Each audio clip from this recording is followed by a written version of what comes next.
કરાવવાના છે, ભલે 4 મહિનામાં કરાવવાના છે, પણ ઉલટાના એની પાસે બીજા 100 જમા હોય ને આવું કામ કરાવે. એને શીખવવાનું કે કેવી રીતના તમારું પૂરું થઈ જાય. પડી નહીં રાખવાનું. જો આવું આપણે કોઈને કરાવવું નથી હો, 1% નહીં તો તમે આગલામાં માર ખાઈ જશો. આ શરૂઆત છે. આ શું છે? શરૂઆત છે. એટલે એવું કોઈ કામ ન કરે. તો ટાર્ગેટ કરાવો અને પૂરો કેમ કરવો. એટલે જાતે પાછું, જો કે બહેનોને તો ઇશ્યુ જ નથી આવતો મોટા ભાગે. બહેનો તો લગભગ એવું નથી કરતા ને, તમે પેલો જે શું કરો છો લીઝરા ભેગું તો નથી કરતા ને કે સુરેશને દાટી મારી 50,000 જોવે.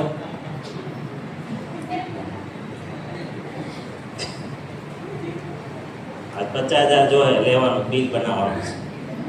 એવું નથી ને, સેલ કરી નાખવાનું. કારણ કે એવું આપણે કરવું જ નથી. હું તમને ચોખ્ખું છું. એવા સન્માન કહેવાય નહીં. સાચું સન્માન તો મહેનત કરીને રિયલ મેળવવું જોઈએ. ઓકે, ચાલો ત્રીજો પોઈન્ટ, સેહત મિત્ર. સેહત મિત્રનું આજે પ્રોપર પ્લાનિંગ. ચાલો, સેહત મિત્ર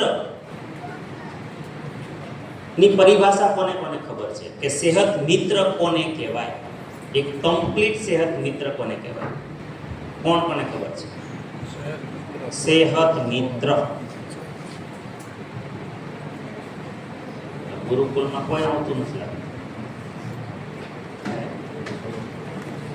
જો તો ભાઈ કિરણભાઈ હાથ ઉપર રાખજો, જે એને ખબર છે.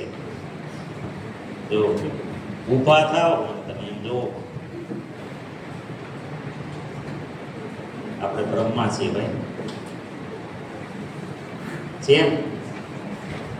ના બધા પાછા વરરાજા એટલે બાપા છે.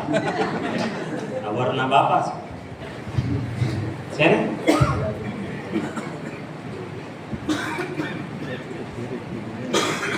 એટલે ભાઈ ડિજિટલમાં આપણે એવું સમજી લઈએ કે ડિજિટલમાં કામ થાય છે,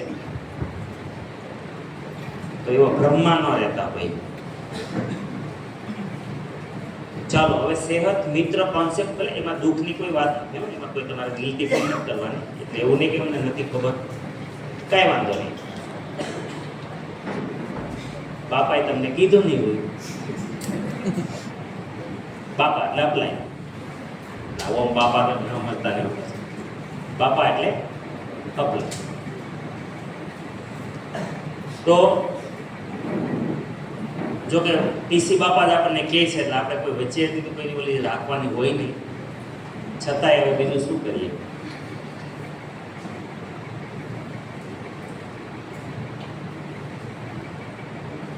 કોને કોને રિયલમાં ખબર જ નથી સેહત મિત્ર? સેહત મિત્રની જાણકારી જ નથી.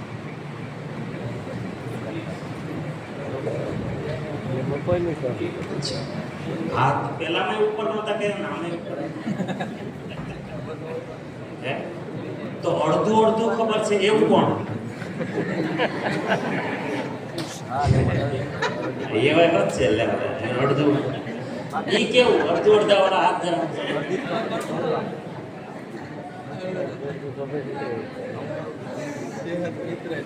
કેમ અડધું એટલે બેન હું તમને ખબર છે? આપો તો કન્ફ્યુઝન છે. ચાલો એક વખત આગળ પાડી દો. 90% ખબર છે.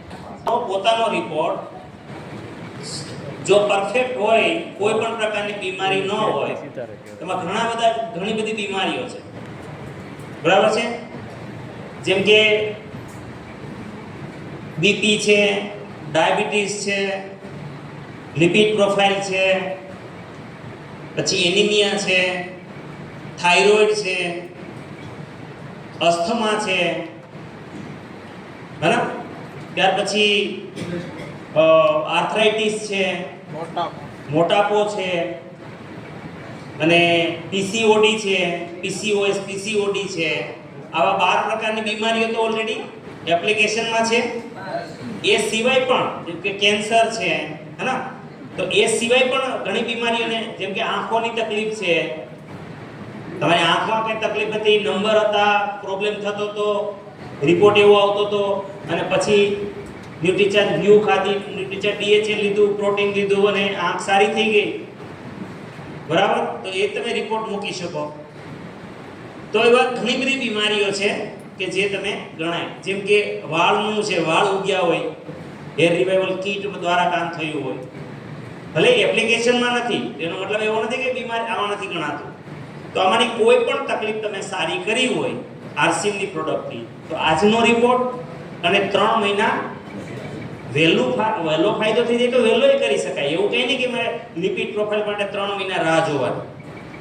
લિપિડ પ્રોફાઇલ ઘણાને 1.5 મહિનામાં સારું થઈ જાય છે, બરાબર છે? તો પહેલો રિપોર્ટ અપલોડ કરવાનો અને સારું થઈ ગયા પછીનો રિપોર્ટ અપલોડ કરવાનો, અને એક નાનો એવો વિડીયો કે આ તકલીફ હતી, આટલા સમયથી આ તકલીફ, મારું નામ, આટલા સમયથી આ તકલીફ હતી, આટલો મેં ખર્ચો કર્યો, સારું નહોતું થતું, મને આરસીએમની આટલી પ્રોડક્ટ, ન્યુટ્રિશન લીધું, અને આજ તમે જુઓ છો કે 3 મહિના બિફોર અને આફ્ટર, આ મારું પરિણામ છે. બસ 30 સેકન્ડનો વિડીયો બને. કેટલો? ખાલી 30 સેકન્ડનો. 30 સેકન્ડ ન જોઈએ, આટલો નાનો વિડીયો ખાલી બને કાઢો.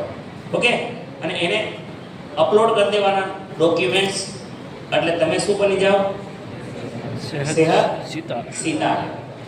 પહેલી શરત છે સેહત મિત્ર બનવા માટેની, સેહત સિતારે બનવું. હા, તો સ્વસ્થ હોય તો કંઈ નહીં, તો સ્વસ્થનો રિપોર્ટ ચડાવી દો, તમને કંઈ છે જ નહીં, કે મારું લિપિડ પ્રોફાઇલ તો બિલકુલ પરફેક્ટ, મારે કંઈ તકલીફ જ નથી, નથી કોલેસ્ટ્રોલ, નથી કોઈ વસ્તુ, નથી સુગર, નથી બીપી, કંઈ છે જ નહીં, તો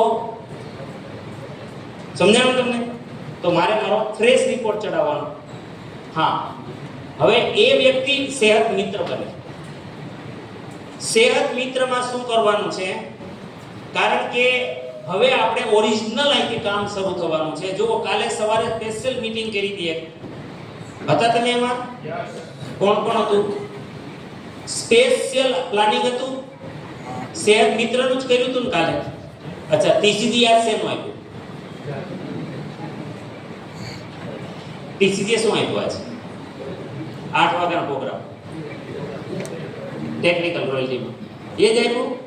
તો આપણે એક દિવસ એડવાન્સ આપ્યું ભાઈ, પણ તમે હું નાનો માણસ માનો નહીં, વેવાયનું માને લ્યો. હે કેમ તાર વેવાય એટલે કોણ? રોયલ્ટી નો બાપા. એના વગર રોયલ્ટી આવે? આરસી હકાવે ને ક્યાંથી આવે? તો એને એ જ કીધું ભાઈ, સેહત મિત્ર.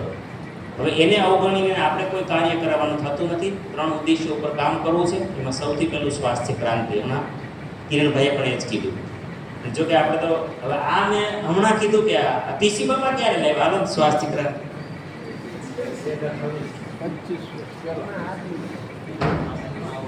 ક્યારે લાવ્યા? દિનેશભાઈ ક્યારે લાવ્યા? 2010માં. 2010માં નહીં, એની પહેલાની છે.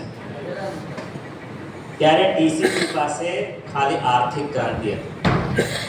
શું હતું? આ જેટલી ક્રાંતિઓ લખી છે ને, એ દિનેશભાઈ આજથી 17 વર્ષ પહેલા લાવ્યા હતા. 17 વર્ષ. મારી બેનર જોવા હોય તો જોઈ લેજો, મારા જૂના વિડીયો જોવા હોય તો જોઈ લેજો. ખૂબ ઉતર્યા છે આ વિસ્તારમાં. 150 થી વધુ વિડીયો છે મારા, એ બધાય જોઈ લેજો. આ ક્રાંતિ વિશે જ વાત. મારી શિબિરો જોઈ લેજો. પહેલા 2 દિવસની શિબિરો હતી, એમાં આ જ વાતો થતી. ત્યારે આરસીએમમાં વાતો નથી થતી. આપણે ત્યાં આ પ્રોગ્રામો કરતા થયા. એક દિવસ પહેલા તો એમને 1 દિવસ માટે એમને જતા હતા વિઝિટમાં ભીલવાડા. પછી એમાંથી વિચાર આવ્યો આપણે